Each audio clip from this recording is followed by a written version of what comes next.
یقین کریں بعض اوقات ایئر کنڈیشن کمرے میں بیٹھ کر کالم لکھتے ہوئے اپنی بیکار سی زندگی پر شرم آتی ہے کہ آخر ہم لوگ ایمان کے اس پہلے درجے تک کیوں نہیں پہنچ پائے جہاں بندہ اپنے مالک کی رضا اور مخلوق خدا کی آسانی اور سہولت کے لیے اپنے آپ کو مان عمل میں وقف کر دیتا ہے۔ ہم گنہگار اس بات پر ہی مطمئن ہیں کہ ہم ایمان کے دوسرے درجے پر فائز ہیں اور لکھ کر بول کر اپنا فرض پورا کر رہے ہیں، مگر وہ جنہیں اللہ تعالیٰ نے سورت واقعہ اسے الیمین یعنی داہنے ہاتھ والا کہا ہے، ان کی خوش نصیبی کا کیا کہنا۔ کاش ہم ویسے بن سکتے، مگر دنیا داری اور آرام طلبی نے ہمیں کہیں کا نہ چھوڑا۔ کیا لوگ ہیں جو اس مصیبت میں اپنے مصیبت زدہ بہن بھائیوں اور بچوں کی خدمت میں مصروف ہیں اور اپنا آرام تیاگ کر ایسی صورتحال میں شب و روز مصروف عمل ہے جہاں نہ رات سونے کے لیے کوئی مناسب بندوبست ہے اور نہ دن گزارنے کے لیے کوئی سایہ پناہ گاہ۔ پھر ایسے بے لوث کے نہ نام و نمود کی پرواہ ہے اور نہ پبلسٹی کا جھنجھٹ، نہ فیس بک پر کوئی پوسٹ ہے اور نہ واٹس ایپ پر کوئی تصویر، نہ کسی کو راشن دیتے ہوئے سیلفی کا شوق ہے اور نہ ہی کسی مصیبت زدہ کی ہاتھ پھیلائے ہوئے تصویر کو اپلوڈ کرنے کا خب، حتیٰ کہ قمیص پر کسی تنظیم کا لوگو ہے نہ کوئی نام، بس رضائے الہی مقصود ہے۔ اور یہ وہ لوگ ہیں جن کو لبرلز سارا سال جگتے مارتے نہیں تھکتے، جن پر تانے بازی کی جاتی ہے، اور ہم جن کو عالمی اداروں میں اپنی ساکھ بہتر کرنے کی غرض سے راند درگاہ قرار دیتے ہوئے پابندیاں لگا دیتے ہیں، مگر وہ ہیں کہ کسی پابندی کو خاطر میں لائے بغیر اپنے کام میں لگے ہوئے ہیں۔ ادھر ایک ہم ہیں کہ 4 حرف لکھ کر اترا رہے ہیں۔ شاعر بے بدل افتخار عارف کے بقول، سخن حق کو فضیلت نہیں ملنے والی، صبر پر دان شجاعت نہیں ملنے والی، زندگی نظر گزاری تو ملی چادر خواہ، اس سے کم پر تو یہ نعمت نہیں ملنے والی، راس آنے لگی دنیا تو کہا دل نے کہ جا، اب تجھے درد کی دولت نہیں ملنے والی، زندگی بھر کی کمائی یہی مصرے 2-4، اس کمائی پہ تو عزت نہیں ملنے والی۔ کیا ہم اور کیا ہمارا لکھنا، اجر کے حقیقی حقدار تو وہی ہیں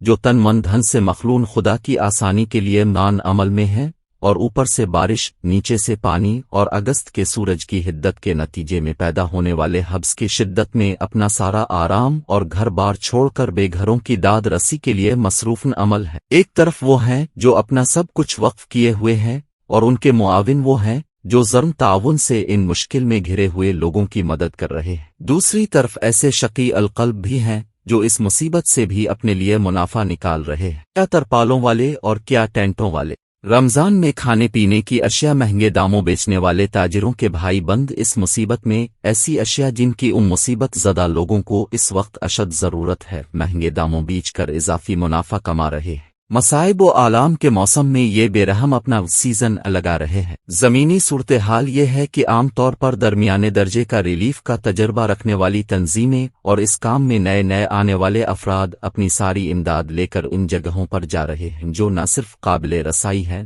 بلکہ ایسی جگہیں ہیں جہاں ہر کوئی پہنچ رہا ہے۔ اصل مسئلہ وہاں ہے جہاں تک عام آدمی کی رسائی مشکل ہے اور وہاں کسی قسم کا امدادی سامان کارروائی نہیں ہو رہی۔ ان جگہوں تک بہت کم لوگوں کی رسائی ہے۔ آرمی کے علاوہ 1-2 گنتی کی تنظیمیں ہیں جن کے پاس ایسے افراد ہیں جو اخلاص اور بے غرضی کے ساتھ ساتھ اس کام کی مہارت رکھتے ہیں، مشکل اور ناقابل رسائی علاقوں تک پہنچنے کی استعداد رکھتے ہیں۔ مجھے لوگوں کے خلوص اور نیت پر رتی برابر شبہ نہیں، لیکن اس قسم کے کاموں کے لیے ناتجربہ کار لوگوں کو آگے کرنے سے 2 بڑے نقصان ہوتے ہیں۔ پہلا یہ کہ وہ اپنی ناتجربہ کاری کے باعث اکٹھی ہونے والی رقوم کو غیر ضروری اشیاء کی خریداری پر خرچ کر دیتے ہیں جن کی متاثرہ علاقوں میں حقیقی طور پر ضرورت نہیں ہوتی، اور دوسرا یہ کہ وہ ایسی بہت سی ضروری اشیاء مستحقین تک نہیں پہنچا پاتے جن کی ان کو فی الواقع ضرورت ہوتی ہے، یعنی حقیقی ضرورت کا درست ادراک نہ ہونے کے باعث ان کی کاوشیں اور امداد میں دی جانے والی رقم اس طرح خرچ نہیں ہو پاتی جس طرح کوئی تجربہ کار تنظیم جسے ایسے حالات میں متاثرین کی حقیقی ضرورتوں کا علم ہوتا ہے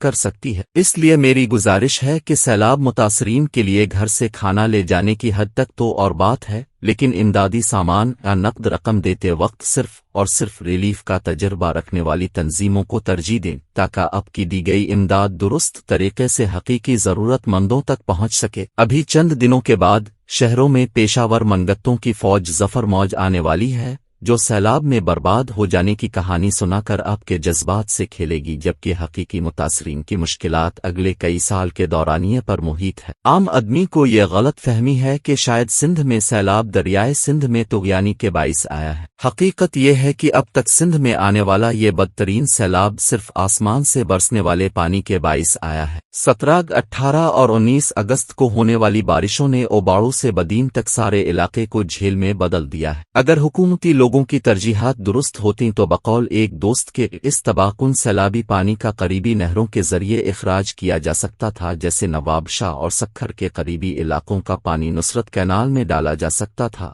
راوی نہ صرف یہ کہ معتبر ہے بلکہ اس کی بات میں وزن بھی ہے، مگر اس نہر کا پانی اگر اوور فلو ہو گیا تو وہ سارا پانی ایک اعلیٰ سیاسی شخصیت کی لمبی چوڑی زمین پر لگی ہوئی فصلوں کو برباد کر دے گا۔ اب بڑے لوگوں کی فصلیں تو برباد نہیں کی جا سکتی، غریبوں کا کیا ہے؟ جیسی زندگی وہ پہلے گزار رہے ہیں، اگر اس میں مزید سختی آ گئی تو بھی یہ سخت جان اور ڈھیٹ لوگ برداشت کر لیں گے۔ ہے تو سخت بات، لیکن ہمارے ہاں سیلاب بہت سے لوگوں کے لیے نوٹ کمانے کا سیزن ہے۔ بقول ایک انجینئر دوست، یہ کم از کم بھی 500 ارب روپے کا کھانچا ہے جو اوپر لگایا جاتا ہے، اور اس کی ساری بربادی اور تباہی کا سامنا صرف اس ملک کا غریب کرتا ہے۔ امدادی رقوم سے سرکاری اہلکار اپنا حصہ وصول کرتے ہیں، پھر ٹھیکیدار اس میں سے اپنا حصہ وصول کرتے ہیں۔ سڑکیں، پل، نہریں، بند، سپر بند اور عوام کی بحالی کی مد میں لگائے جانے والے کھانچوں کا کوئی شمار نہیں ہے۔ بیرونی ممالک سے آنے والی امدادی اشیاء از قسم خوراک، خیمے اور تیار شدہ گھروں کے لیے آنے والا میٹریل جس طرح خرد برد ہوتا ہے اور مارکیٹ میں فروخت ہوتا ہے وہ کوئی راز کی بات نہیں۔ سہون کے اے سی اور اندرون سندھ کے سیاستدانوں کی جانب سے امدادی اشیاء کی غتر بود اور سیاستدانوں کے ذاتی گوداموں میں منتقلی دیگ میں سے ایک چاول کی مثال ہے۔ ہم کیا بے درد لوگ ہیں کہ مردے کے کفن کو بیچ کر موج میلہ کرنے میں رتی برابر شرم محسوس نہیں کرتے۔ تبھی تو میں کہہ رہا ہوں کہ سیلاب ہمارے ہاں کھانچوں کا سیزن ہے۔